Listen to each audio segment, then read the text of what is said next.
الشيطان الرجيم بسم الله الرحمن الرحيم وإذا تتلى عليهم آياتنا بينات قالوا ما هذا إلا رجل يريد أن يصدكم عما كان يعبد آباؤكم وقالوا ما هذا إلا إفك مفترى وقال الذين كفروا للحق لما جاءهم إن هذا إلا سحر مبين وما آتيناهم من كتب يدرسونها وما أرسلنا إليهم قبلك من نذير وكذب الذين من قبلهم وما بلغوا معشار ما آتيناهم فكذبوا رسلي فكيف كان نكير قل إنما أعظكم بواحدة أن تقولوا لله مثنى وفرادا ثم تتفكروا ما بصاحبكم من جنة إن هو إلا نذير لكم بين يدي عذاب شديد قل ما سألتكم من أجر فهو لكم إن أجري إلا على الله وهو على كل شيء شهيد قل إن ربي يقذف بالحق علام الغيوب قل جاء الحق وما يبدئ الباطل وما يعيد قل إن زللت فإنما أضل على نفسي وإن اهتديت فبما يوحي إلي ربي إنه سميع قريب. حضرات سورہ سبا کی یہ آخری آیتیں ہیں جو میں نے آپ کے سامنے ابھی پڑھی اور مکی صورت ہے. مکی صورتوں میں کفار کو توحید کی دعوت دینے کا مسئلہ اور دوسرا رسول اللہ صلی اللہ علیہ وسلم پر یہ جو الزامات لگتے تھے کہ آپ جو رسول نہیں ہیں اس کے سلسلے کو بتانا ہے اور ان کو جو دلائل دیے گئے اسے سنانا ہے. سنیے اللہ کیا فرماتے ہیں وَإِذَا تُتْلَى عَلَيْهِمْ آيَاتُنَا بَيِّنَاتٍ. اب جب ان کے سامنے ہماری آیتیں جو واضح ہیں بالکل واضح ہیں قرآن کی آیتیں اور پیغام جو واضح ہے جب پڑھ کر سنایا جاتا ہے تو قالوا تو یہ لوگ کہتے ہیں یہ نہیں ہے مگر یہ ایک آدمی ہے. یہ ایک آدمی ہے جو یہ چاہتے ہیں کہ تمہارے باپ داداؤں کی جو طریقے پر تم پرستش اور پوجا کر رہے تھے اس سے تمہیں یہ ہٹانا چاہتے. کفار ایک دوسرے کو کیا کہا کرتے تھے یہ جو صاحب ہیں نعوذ باللہ حضور صلی اللہ علیہ وسلم کو نبی رسول بھی نہیں اس طرح ایک آدمی ہے یہ چاہتے کیا ہے تمہارے باپ دادا کا جو طریقہ تھا جس کی تم پرستش وہ کرتے تھے تم بھی وہ جو کر رہے ہو اس سے برگشتہ تمہیں کرنا چاہتے ہیں. وقالو اور کہتے تھے یہ جو کچھ بھی پیغام پیش کر رہے ہیں یہ ایک جو ہے کھلا ہوا جھوٹ ہے گھڑی ہوئی بات ہے. اور وہ لوگ جنہوں نے انکار کے راستے کو اپنایا تھا حق کے آ جانے کے بعد کہہ رہے ہیں یہ تو کھلا ہوا ایک جال ہے. تسلی بس ہمارا باپ دادا اس پر نہیں تھے اس لیے ہم اسے نہیں مانے اور حضور صلی اللہ علیہ وسلم جو کہہ رہے ہیں کلام پیش کر رہے ہیں یہ ایک جھوٹ ہے اور ایک کھڑا ہوا کلام. اللہ نے بہت بار ان کو سمجھایا اگر یہ ان لوگوں کا بنایا ہوا حضور کا بنایا ہوا کلام ہے تو تم بھی بنا کر دکھاؤ. بات واضح ہو جائے کہ اللہ کا کلام نہیں ہے یہی کہنا چاہتے ہو نا تو تم بھی تو پڑھنے پڑھانے والے ہو تمہارے کو بھی عربی آتی ہے قرآن جیسا کلام بنا کر دکھاؤ. اور دوسرا رسول اللہ صلی اللہ علیہ وسلم پر یہ الزام کہ نعوذ باللہ آپ مجنون ہیں آپ پر جو ہے سحر ہو گیا ہے اور جنون کی کیفیت ہو گئی. عجیب بات ہے کہ رسول اللہ صلی اللہ علیہ وسلم پر یہ الزام بھی لگا رہے ہیں اور اپنی امانتیں وہ سب لا کر رسول صلی اللہ علیہ وسلم کے گھر میں بھی بطور امانت رکھ رہے ہیں. حضور صلی اللہ علیہ وسلم جب مدینے کو ہجرت کیے ہیں تو آپ کے پاس مکے کے لوگوں کی امانتیں تھیں جو آپ نے حضرت علی کے حوالے کر کے راتوں رات سفر شروع کیا. ایک آدمی کو یہ نامعقول یہ بھی کہہ رہے کہ ان پر کچھ اثر ہو گیا اور انہی کے پاس اپنی امانتیں لا کر رکھتے ہیں۔ کتنے تعجب کی بات۔ یہ بھی کہہ رہے ہیں ان پر جنون ہو گیا ہے، اور یہ بھی کہہ رہے ہیں کہ محمد صلی اللہ علیہ وسلم نے کبھی جھوٹ نہیں بولا۔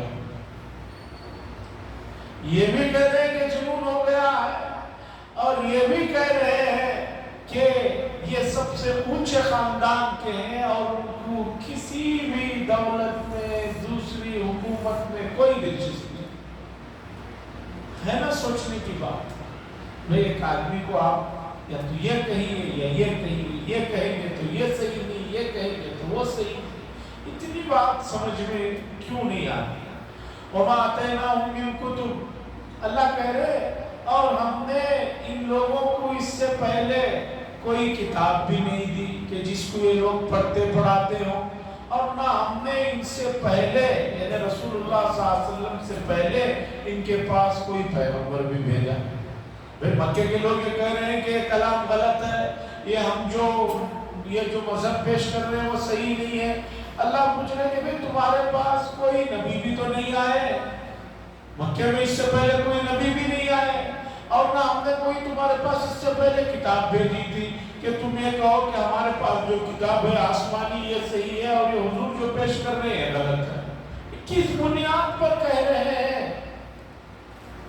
سوچنے کی بات ہے کہ بھئی نہ تمہارے پاس کوئی کتاب آئی اس سے پہلے اور نہ کوئی رسول آئے، تو تم کس بنیاد پر کہہ رہے ہو کہ رسول اللہ صلی اللہ علیہ وسلم جو کہہ رہے ہیں وہ غلط ہے؟ کیا کتاب کوئی مذہب ہے تمہارے پاس؟ وہ بھی نہیں۔ نہ کوئی رسول آئے کہ انہوں نے بتا کر گیا ہو قیامت تک میری بات ہی پر چلنا، ایسا بھی نہیں۔ تو پھر کس بنیاد پر تم یہ باتیں کر رہے ہو؟ اللہ فرماتے ہیں وَكَذَّبَ الَّذِينَ مِن قَبْلِهِمْ، اور اس سے پہلے لوگوں نے بھی انکار کیا، اور سکھوں نے اس سے پہلے بھی انکار کیا، اور مکے والوں کو کہہ رہے، عرب والوں کو کہہ رہے وَمَا بَلَغُوا مِعْشَارًا، اور اے عرب کے لوگوں جو اس سے پہلے جو لوگ انکار کیے اور ہم نے ان کو جو شان و شوکت دولت قوت دی تھی اس کا 10واں حصہ بھی تمہارے پاس نہیں، انہوں نے بھی جھٹلایا۔ فَكَيْفَ كَانَ نَكِيرٌ، بس کیسے ہماری پکڑ ہوئی، اسے ذرا کیسا عذاب آیا اسے سوچو۔ مکے والوں تم کس پر گھمنڈ کر رہے ہو؟ اولاد پر، مال پر، دولت پر، طاقت پر؟ ارے اس سے پہلے کے جو لوگ جن کو ہم نے ہلاک کیا وہ تمہارے سے مال و اولاد میں بھی زیادہ تھے، قوت میں بھی زیادہ تھے، عمروں میں بھی زیادہ تھے، ہر چیز میں زیادہ تھے۔ مِعْشَارَ مَا آتَيْنَاهُمْ، تمہیں تو 10% بھی ان کا نہیں ملا ہے، پھر کس بات پر تم جو ہے کود رہے ہو؟ جب ان کا کوئی عذاب سے وہ اللہ کے عذاب سے نہیں بچ سکے تو تمہارا کیا ہے؟ اب ہمیں بھی سوچنا چاہیے کہ ہم بھی اگر پچھلے زمانوں کی عمریں، پچھلے زمانوں کی طاقتیں، قوتیں دیکھیں اور موجودہ زمانے میں کوئی بھی آدمی کتنا بھی اسے سمجھیے کہ وہ مالدار ہے، کتنا بھی تندرست سمجھیے، لیکن صحتیں پچھلے زمانوں کے مقابلے میں کتنی کمزور ہو گئی ہیں آپ کو معلوم ہے؟ اچھے جم میں جانے والے، مکمل فٹنس والے، اچانک پتہ چلا بھی رات سوئے صبح اٹھے ہی نہیں، ہارٹ اٹیک آ گیا۔ یہ ہارٹ اٹیک کی جو بیماری چل رہی ہے اللہ بہتر جانتا ہے، کچھ سمجھ میں نہیں آ رہا، بلکہ ہارٹ اٹیک کو چھوڑیے فی الحال ڈینگو بخار چل رہی ہے، کتنے لوگ چلے گئے اور کتنے لوگ کس حالت میں ہیں آپ دیکھیے۔ تو ہمیں اس آیت میں یہ جو مضمون ہے جس میں 1450 سال پہلے اللہ کہہ رہے ہیں کہ تمہارے سے پہلے لوگ اس سے زیادہ قوت طاقت والے تھے، وہ ہماری پکڑ سے نہیں بچ سکے، ان کا 10واں حصہ تو تمہیں نہیں ملا ہے۔ تو آج ہم لوگ بھی اگر یہ اس آیت کے مضمون کو سمجھیں، ہمارے پاس پہلے کے مقابلے میں کیا طاقت و قوت کے اعتبار سے کیا؟ بھئی آدمی کے پاس جو بھی ہے دولت مال و فراوانی ہے، ٹھیک ہے، آدمی ہے تب تک ہی تو اس سے وہ فائدہ اٹھا سکتا ہے، جب آدمی کا ہی بھروسہ نہیں ہے صحت کا، اتنی نہیں بہتر جانے کہ بھئی پریشان ہے، میڈیکل کی دنیا میں پریشان ہے، ابھی ایک بیماری کی دوا نہیں پکڑتے دوسری بیماری آ جاتی ہے، ایک جراثیم پر ریسرچ ختم نہیں ہوا دوسرے جراثیم پیدا ہو جاتے ہیں۔ تو ہمیں اس آیت میں مضمون مل رہا ہے ہمیں بھی کبھی بھی کہیں بھی بلاوا آ سکتا ہے، اس لیے اپنی کسی بھی چیز پر گھمنڈ کرنا کہ بھی میں اتنا جیوں گا اتنا جیوں گا، یہ دماغ سے نکال دیجئے۔ اور خاص طور پر 2020 کے بعد کورونا کے بعد تو آدمی کو اور چوکنا ہو جانا چاہیے کہ موت کے لیے صرف بہانا چاہیے۔ فَكَيْفَ كَانَ نَكِيرٌ قُلْ إِنَّمَا أَعِظُكُمْ بِوَاحِدٍ، کہہ دیجئے کہ تم لوگ نصیحت حاصل کرنے کے لیے اٹھ کھڑے ہو جاؤ، تنہا یا دو افراد اللہ کے لیے کھڑے ہو جاؤ اور غور کرو کہ کیا تمہارے یہ صاحب یعنی محمد صلی اللہ علیہ وسلم ان کو جنون لاحق ہے، جنات ان پر حاوی ہو گئے ہیں، اس بارے میں غور کرو۔ اللہ اس آیت میں کہہ رہے ہیں کہ بھی اکیلے بیٹھ کر غور کرو یا دو آدمی کھڑے ہو کر، چار آدمی کھڑے ہو کر غور و فکر کرو کہ جن کے بارے میں تم یہ کہہ رہے ہو نبی صلی اللہ علیہ وسلم کے بارے میں ان پر جنات کا حملہ ہو گیا ہے، جنون میں مبتلا ہے، ذرا غور کرو کیا ایسی صورتحال ہے؟ ان هو الا نذیر لکم بین یدی عذاب شدید، نہیں ہے مگر تم لوگوں کو ڈرانے والے اللہ کے عذاب سے، اللہ کے سامنے اور شدید عذاب سے جو ہے ڈرا رہے ہیں، بس اتنی یہ نبی ہے، باقی کوئی بات نہیں۔ اور قل آپ کہہ دیجئے ما سألتکم من اجر فهو لکم، میں تم سے کوئی اجرت بھی نہیں مانگ رہا، یہ جو تمہیں نصیحت کر رہا ہوں، ہمارے نبی جو تمہیں نصیحت کر رہے ہیں کہ بدلے میں تم سے کچھ پیسہ مانگ رہے ہیں، کچھ دوسری چیز مانگ رہے ہیں، وہ بھی نہیں ہے، فهو لکم، میں کوئی مانگ رہا ہوں چیز تو سمجھو وہ تمہاری ہے۔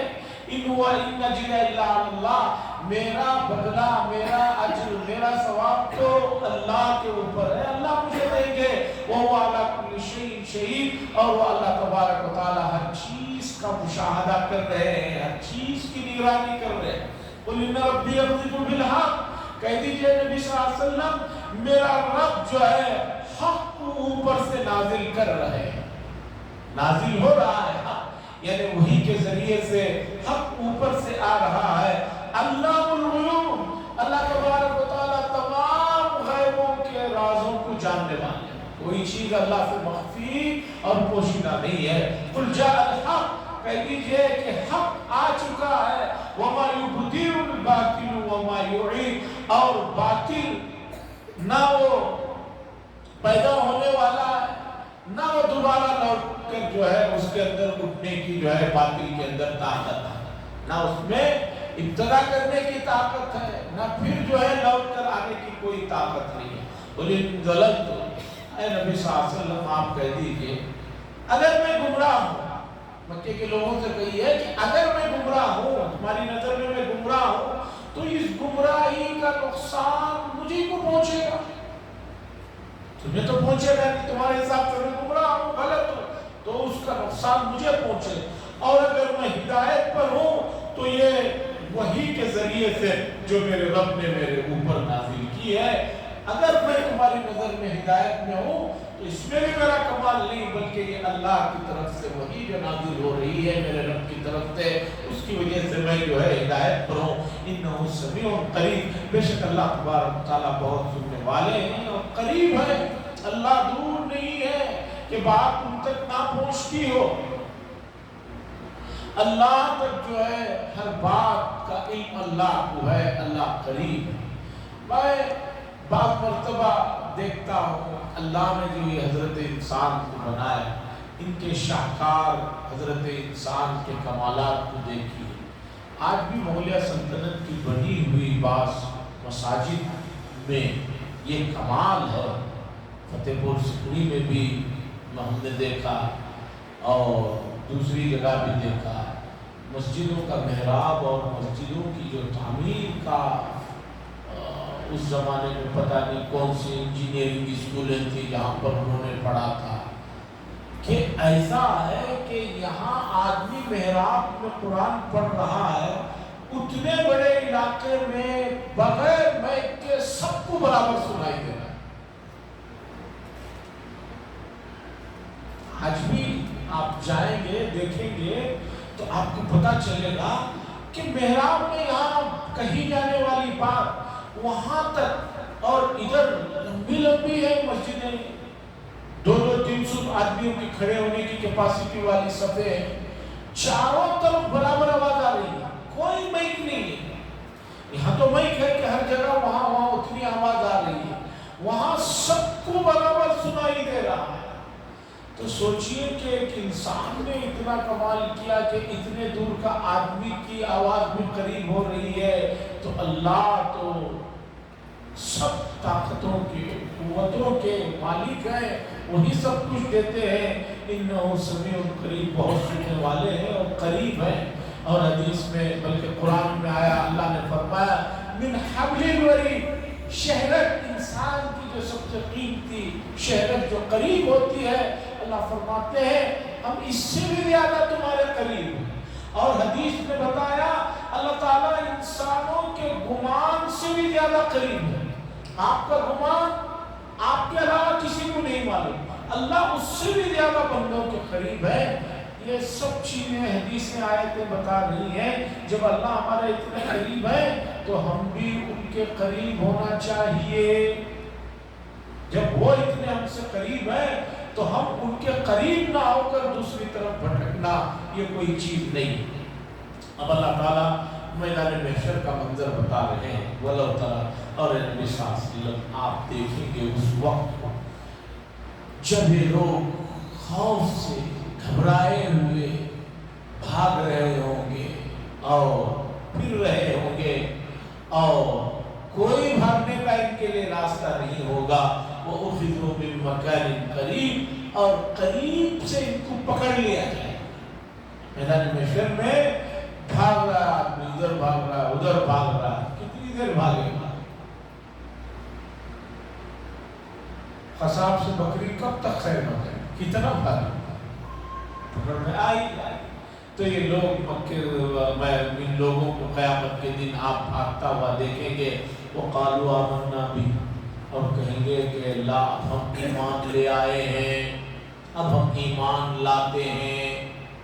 وَأَنَّا لَهُمُ التَّنَاوُشُ مِن مَكَانٍ بَعِيدٍ، اللہ فرمائیں گے کہاں اتنی دور سے تم ایمان لانے کے لیے نکلے، کہاں تم ایمان لاؤ گے اتنی دور سے؟ اس لیے کہ ایمان لانے کا مسئلہ دنیا میں تھا، دنیا میں تو تم ایمان نہیں لائے، اب کیا ایمان لا؟ اب تم اس سے بہت دور ہو، اس زندگی سے بہت دور آ گئے ہو، اب تمہارا ایمان لانا کیا فائدہ؟ وَأَنَّا لَهُمُ التَّنَاوُشُ، اور کہاں سے تم لوگ جو لاؤ گے دور جگہ سے، تم کہاں ایمان لاؤ؟ وَقَدْ كَفَرُوا بِهِ مِن قَبْلُ، اور اس سے پہلے جب ایمان کی بات کی جاتی تھی تو تم نے انکار کرتے رہے، حضور کا انکار کرتے رہے، قرآن کا انکار کرتے رہے، حق بات کا انکار کرتے رہے، کانوں میں انگلیوں کو ٹھوستا کرتے تھے کہ کوئی حضور کی کوئی بات ہمارے کانوں میں نہ پڑ جائے، اور اب ایمان لانے نکلے ہو۔ وَيَقْذِفُونَ بِالْغَيْبِ مِن مَكَانٍ بَعِيدٍ، اور دور سے اٹکل پچو کے تیرے پھینکا کرتے تھے، ایک اندازے سے، نہیں یہ بات ہوگی، نہیں ان کو یہ ہو گیا، نہیں ان کو وہ ہو گیا، اس طرح اٹکل کے جو تیر پھینکا کرتے تھے، آج تو ہے تم ایمان لانے لائے ہو۔ اس کے بعد اللہ فرماتے وَحِيلَ بَيْنَهُمْ، اور ان کے جو خواہشیں اور ارمانیں جو ہیں ان کے درمیان میں ایک آڑ حائل کر دی جائے گی۔ اس سے پہلے بھی اس طرح کے کام ہوئے، لوگوں نے خواہش کی، جنہوں نے خواہشیں کی، ان کے درمیان میں ایک آڑ قائم کر دی جائے گی۔ انہم کانوا فی شک مریب، یہ لوگ جو ہے بہت دور کے دھوکے میں اور شک کے دھوکے میں پڑے ہوئے، یہ لوگ جو ہے شک کے دھوکے میں پڑے ہوئے تھے، آج ان کے درمیان میں جو ہے حائل کر دیا جائے، درمیان میں چیز آڑ آ جائے گی، جس کی وجہ سے اب ان کی وہ خواہشیں اور وہ چیزیں جو ہے نہیں قبول کی جائیں۔ تو یہ تھی سورہ سبا، جس کے اندر بڑی چیزیں توحید سے متعلق تھی۔ حضرت داؤد علیہ السلام کا تذکرہ تھا، حضرت سلیمان علیہ السلام کا تذکرہ تھا، اور قوم سبا جو ملک یمن میں ایک بہت ہی خوشحال اور ترقی یافتہ قوم تھی، ان کا تذکرہ تھا۔ ان کے نہ ماننے پر ان کو جو عذاب دیا گیا، باندھیں جو انہوں نے بہت سے ڈیم بنوائے تھے، چوہوں کے ذریعے سے ان ڈیموں کو کھوکھلا کر دیا گیا اور وہ ڈیمیں ٹوٹ گئی اور پانی سے بہہ گئے۔ یعنی عذاب کی جو صورتیں وہ زمانے میں پیش آئی، وہی صورتیں اس وقت بھی نظر آ رہی ہیں۔ عجیب بات ہے، 2-3 مہینے پہلے تک بارش کے لیے اتنا امت پریشان تھی، اتنی پریشان تھی، عجیب صورتحال ہوگی۔ اور اب دیکھیے تھوڑی سی بارشیں ہوئی، حالت کیا ہو گئی ہے، کتنے گاؤں، کتنے چھوٹے چھوٹے قصبے میپ سے ختم ہو گئے۔ دور کا واقعہ نہیں، کسی اور ملک میں مت جائیے، آپ اپنے ملک میں بھی دور میں جانے نہیں، اپنے اسٹیٹ کی بات کر رہا ہوں۔ کرناٹک اسٹیٹ کے کتنے علاقے پانی میں جو ہے ڈوبے ہوئے۔ آج بھی سرکاری رپورٹ ہے کہ کل بھی بہت سارے علاقوں میں ہوا ہے۔ میں مہاراشٹر دوسری جگہوں کی بات نہیں کر رہا، اب وہی پانی جس کے لیے آدمی ترس رہا تھا، وہی پانی عذاب کی شکل اختیار کر لیتا۔ اس لیے آدمی کو ہر وقت اللہ کی طرف متوجہ رہنا ہے، اور اللہ سے ڈرتے رہنا ہے، اور اللہ سے مانگتے رہنا ہے۔ اور قرآن میں جو بھی عذابات کا تذکرہ آیا ہے، ان عذابات پر توجہ دیجیے، ان عذابات کے لوٹنا کوئی ناممکن نہیں۔ پانی کے عذاب کا ذکر ہے، پانی کا عذاب چل رہا ہے۔ بھوک کا عذاب کا تذکرہ آیا ہے، بھوک کی بھی بہت ساری صورتحالیں ہیں۔ اتنا اناج ہونے کے باوجود افریقہ جیسے بڑے بر اعظم کے کئی ملکوں میں لوگ کھانے کو ترس رہے ہیں۔ جتنا کھانا آپ ایک دن میں کھاتے ہیں، یا ایک وقت میں آپ جتنا کھانا کھاتے ہیں، افریقہ کے بعض ملکوں کے لوگوں کو 8 دن میں بھی وہ ایک وقت کا کھانا جو آپ نے کھایا ہے ان کو اتنا بھی میسر ہے۔ اور دوسری طرف بے حساب کھانا بے دردی کے ساتھ پھینکا جا رہا ہے۔ شادی بیاہوں کے موقع پر، دعوتوں کے موقع پر کس طرح بے رحمی سے کھانے کا ضیاع ہو رہا ہے، کس طرح برباد کیا جا رہا ہے۔ یاد رکھیے اللہ کی نعمتوں کا جواب دینا ہوگا۔ آپ اپنے پیسوں سے کمائے ہوئے کھانے کو بھی اس طرح بے دردی سے ضائع نہیں کر سکتے۔ اس کے بعد سورہ فاطر ہے، اس میں لکھا ہے ترتیب کے حساب سے، قرآن کی جو ترتیب ہے موجودہ سورہ فاتحہ، اس ترتیب کے حساب سے یہ 35ویں سورت ہے۔ سورہ فاتحہ نمبر 1، سورہ بقرہ 2 نمبر، آل عمران 3، نساء 4، اس ترتیب کے حساب سے یہ سورت 35ویں نمبر پر ہے۔ اور نزول کی جو ترتیب ہے، قرآن مجید جو نازل ہوا ہے اس کی جو ترتیب ہے، اس کا نمبر ہے 43، 40 پر 3، 43 اس کی جو ہے نزول کی ترتیب ہے۔ اور یہ مکی صورت ہے، اور مکی صورتوں میں توحید کا ذکر ہے، اور رسالت کا ذکر ہے، اور دوسرا اللہ پیدا کرنا چاہے تو کیا کیا پیدا کر سکتے ہیں، اور اللہ کی پیدائش اور ان کی طاقت قوت کا ذکر ہے۔ اور یہ مکی صورت ہے، اس میں 5 رکوع ہیں اور 45 آیتیں۔ بسم اللہ الرحمن الرحیم، اللہ کے نام سے شروع کرتا ہوں جو سب پر جو بہت مہربان سب پر مہربان، جو بہت مہربان سب پر مہربان۔ یہ تقی عثمانی صاحب کا ترجمہ ہے۔ پہلے ترجمہ عام طور پر ابھی بھی ہمارے مفسرین یہ کرتے ہیں، شروع اللہ کے نام سے جو بہت مہربان نہایت رحم کرنے والا۔ تقی صاحب نے کہا کہ جو بہت مہربان سب پر رحم کرنے والا، یعنی اللہ کی رحمت خاص کسی پر مخصوص علاقے اور طبقے پر نہیں ہے، اللہ کی تو رحمت ہر چیز پر ہے۔ اگر نہ ہوتی تو کوئی آدمی ایک گھونٹ پانی بھی اسے نصیب نہ، لیکن اللہ نہ ماننے والوں کو بھی کھلا رہے پلا رہے، تو اللہ کی رحمت سب پر ہے۔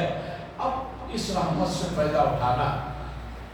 اس سورت کا نام فاطر ہے، اور اس سورت کا ایک دوسرا نام ملائکہ بھی ہے۔ اس میں ملائکہ کی تخلیق کا ذکر ہے۔ بعض سورتوں کے کئی نام ہیں، جیسے سورہ فاتحہ 10 نام تو تقریباً مشہور ہیں، اسی طرح اس سورت کے 2 نام ہیں، فاطر ہے اور اسی طرح جو ہے دوسرا نام اس کا ملائکہ۔ الحمدللہ، تمام تعریف اللہ کے لیے ہے جس نے آسمانوں اور زمینوں کو پیدا کیا، جاعل الملائکۃ رسلا، اور بنایا ملائکہ کو جو ہے پیغام رسا، اولی اجنحۃ، ایک بازو والے، مثنیٰ و ثلاثہ، 2 بازو، 3 بازو اور 4 بازو۔ ملائکہ کے بازو یا جنہیں پر کہا جاتا ہے، اللہ نے فرمایا کچھ ملائکہ ہیں کہ جن کے 2 پر ہیں، کسی کے 3 ہیں، کسی کے 4 ہیں، یزید فی الخلق ما یشاء۔ اللہ اپنی تخلیق میں جتنا چاہے زیادہ کرنا چاہے کر سکتے ہیں۔ جبریل علیہ السلام کے بارے میں حدیث صحیح میں آیا ہے کہ ان کے 600 پر ہیں۔ کتنے پر ہیں؟ 600 پر ہیں۔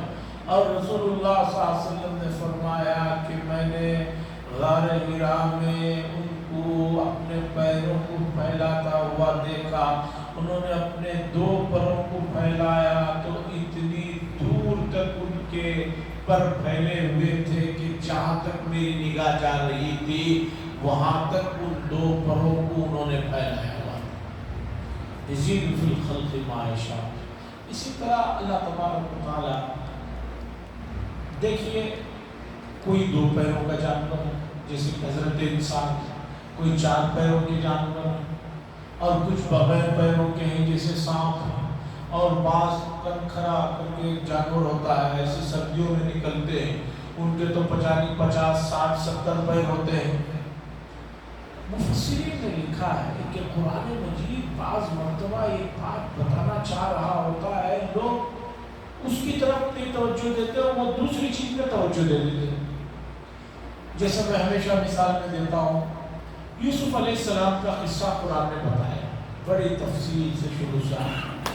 لوگ یوسف علیہ السلام کے قصے میں دلچسپی لیتے ہیں، سنتے ہیں، سب کرتے ہیں، لیکن اصل جو عبرت ہے یوسف علیہ السلام کے واقعے میں، جو نصیحتیں ہیں، اس کی طرف نہیں توجہ دیتے۔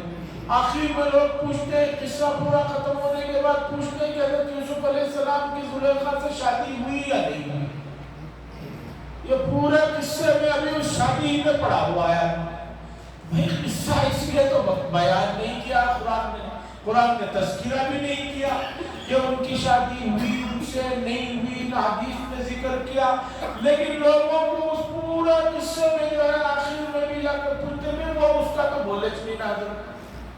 رمضانوں میں ہمارے میسور اور چامراج نگر میں معمول فجر کے بعد بیانوں کا ہوتا ہے۔ عشاء بعد چونکہ لوگ جلدی گاؤں دیہاتوں میں سوتے ہیں، سو جاتے ہیں، تو فجر بعد ہوتا ہے، تو فجر بعد آدھا گھنٹہ بیان ہوتا تھا، پونا گھنٹہ بیان درس ہوتا تھا۔ تو یوسف علیہ السلام کا قصہ چلا کئی دن تک، اس کے بعد ختم ہوا تو دوسرے دن لوگ بولے حضرت قصہ ختم ہو گیا؟ ہاں۔ کہ وہ شادی کا تو بولے چھ، یہ آدمی شادی کے الجھا ہوا ہے، اس شادی سے اس کا کیا واسطہ؟ اسی طرح قرآن یہاں ذکر کر رہا ہے کہ ہم نے ملائکہ کو بنایا 2 بازو والے، کسی کو 4 بازو والے، اس سے زیادہ بھی ہم نے دیا، اور قرآن نے اور ایک جگہ پر کہا کہ ہم نے آسمان بنایا، زمین بنایا۔ اس کے پیچھے جو اصل چیز بتانا چاہ رہے ہیں لوگ اس کی طرف توجہ نہیں دیتے۔ کیا ہے؟ قرآن نے کہا کہ ہم نے ہر چیز کا جوڑا بنایا، رات بنایا تو دن اس کا جوڑا ہے، آسمان بنایا تو زمین بنایا، ہر چیز کا جوڑا بناؤ۔ من کل شیء خلقنا زوجین لعلکم تذکرون۔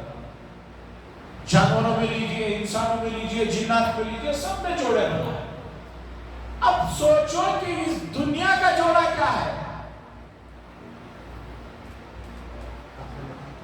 آخرت۔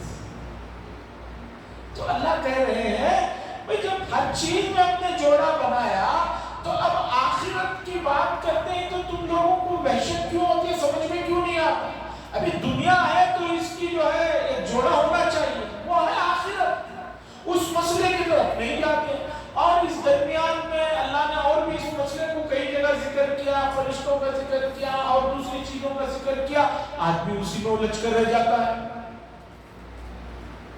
جو مین مدعے کی بات ہے آ رہی ہوتی ہے قسموں کے بعد، آدمی اس کی طرف توجہ نہیں دیتا۔ تو آخرت جو ہے وہ دنیا کا جوڑا ہے۔ یہاں پر یہ جو ملائکہ کا ذکر آیا، مثنا ثلاثہ رباع، چار چار بازو والے بھی ہیں، اس کے علاوہ بھی جو چیز آئی، تو لوگوں سمجھو کہ اس دنیا کا بھی ایک جوڑا ہے، وہ آخرت ہے، اس کے بغیر دنیا ادھوری ہے، انکمپلیٹ ہے۔ پھر دنیا کا مقصد ہی کیا رہ جائے گا اگر اسے آخرت کے ساتھ نہیں جوڑیں گے؟ تو یہ تو جو ہے ایک انتہائی عبث اور انتہائی بیکار کا موقع رہ جائے گا۔ ایک آدمی آ رہا ہے مسمانی کر رہا ہے، ایک آدمی آ رہا ہے ظلم کر رہا ہے، ایک آدمی ستم کر رہا ہے، اور دوسرا آدمی مظلوم ہے، وہ بھی مر رہا ہے، یہ بھی مر رہا ہے، تو پھر جس پر ظلم ہوا اس کا بدلہ کا، اور جو ظالم ہے اسے سزا کا۔ تو اس دنیا کا جوڑا ہے آخرت، اس لیے آخرت پر توجہ دو۔ قرآن نے بار بار اس مسئلے کو ذکر کیا، امت ہے کہ اس مسئلے کی طرف جاتی ہے، کیونکہ معلوم ہے ادھر جائیں گے تو بہت ساری چیزیں چھوڑنی پڑیں گی، ادھر جائیں گے تو بہت ساری چیزیں چھوڑنی پڑیں گی۔ میں اس روڈ سے کیوں نہیں چلے جاتے؟ بعض مرتبہ پوچھے آپ نوجوان، اس روڈ سے کیوں نہیں جا رہے؟ تو کہتے ہیں نہیں حضرت وہاں سامنے چیکنگ ہے، گاڑی میں کوئی پیپر نہیں ہے، ہیلمٹ نہیں ہے، اس لیے یہ اندر سے جا رہا ہوں۔ تو لوگوں کا یہ حال ہے، ان اللہ علی کل شیء قدیر، اللہ تبارک و تعالی ہر چیز پر قدرت رکھتے، کوئی چیز اللہ کی قدرت سے باہر نہیں۔ اللہ سے دعا فرمائے اللہ ان مضامین کو سمجھنے کی اور اس کے تقاضوں پر عمل کرنے کی توفیق نصیب فرمائے، اور جو کرناٹک اور ملک کے دوسرے حصوں میں بارش کی وجہ سے جو نقصانات ہو رہے ہیں، اللہ ان کا نعمت بدل عطا فرمائے، رحمتوں کا معاملہ فرمائے، اور بنگلور شہر میں لوگوں سے متاثرین کی تعداد جو بڑھتی جا رہی ہے، اللہ تعالیٰ ان سب کو شفا عاجلہ قابلہ دائمہ مستقرہ نصیب فرمائے۔ وآخر دعوانا الحمدللہ رب العالمین، الحمدللہ رب العالمین، اللہم صلی علی سیدنا شفیعنا نبینا حبیبنا مولانا محمد اللہم انت السلام و السلام تبارک یا ذا الجلال والاکرام، صلی اللہ تعالی وسلم علی خیر محمد وعلى آله وصحبه أجمعين۔